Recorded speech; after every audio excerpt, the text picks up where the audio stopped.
The Telltale Heart by Edgar Allan Poe. Now, before I start this analysis, I want to talk about the author himself.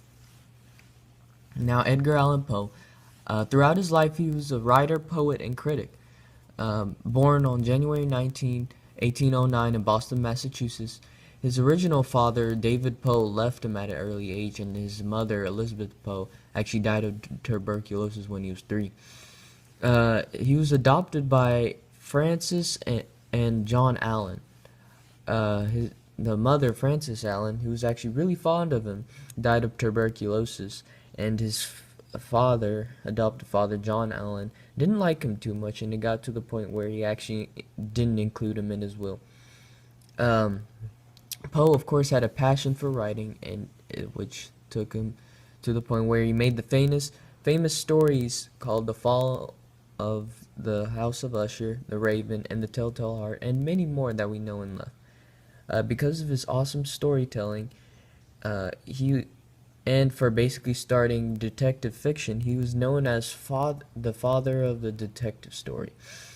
Of course, hardships followed him throughout his life, and his wife Virginia actually died of tuberculosis in 1847, which took him in a downward spiral that eventually led to his mysterious death on October 7, 1849. Alright, time for the analysis. Now, the first thing I want to talk about is the madness of the old man. Throughout the whole story, he tells us that he's not mad, yet about every time he tells us, he contradicts himself. Now, the first example I want to talk about is when he says how calmly I can tell you the whole story. Unless you're insane or something, how can you tell a whole story about you murdering an old man calmly? Now, the second example I want to say is when he says madmen know nothing. Well, and he tries to convince us that he's smart and wise, first by saying how he poked into the old man's room at midnight.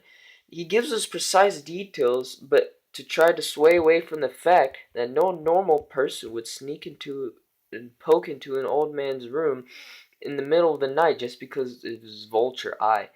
Now, the third example I want to mention, well, is still mention still trying to say that he's smart and everything, that when he conceals the body of the old man, when he's murdered him already, he says, the wise precautions I took for the concealment of the body. I dismembered the corpse. I cut off the head. I don't know about y'all, but that's pretty insane.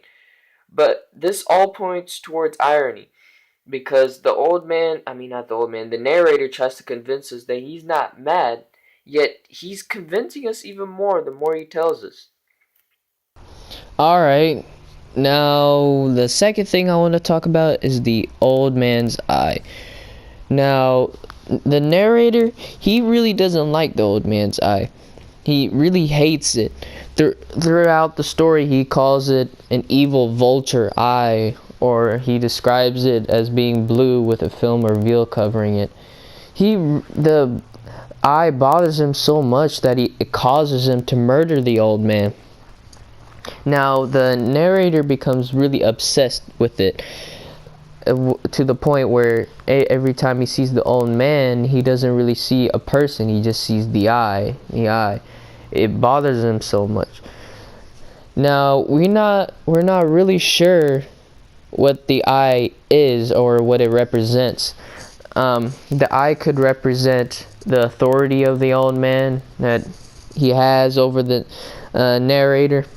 Maybe the narrator is actually a servant of the old man, or maybe it's actually an eye. Maybe it's just a physical condition that the old man has, and with the crazed mind that the narrator has, he could just think that it's evil for some reason. But we're not really sure what it represents. You can have your own interpretations, but it's not directly told what it represents, or if we're not really sure if it's an actual eye, because the narrator isn't really reliable to believe. Now, the last thing I want to talk about is the heartbeat. There are 2 times where the narrator hears the heartbeat. First, before he kills the old man, and second, before he confesses the murder.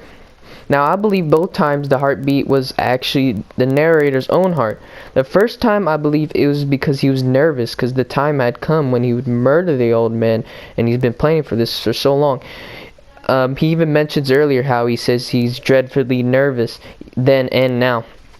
Now, the second heartbeat, I believe that it was actually his own heartbeat again because of his own guilt for the murder.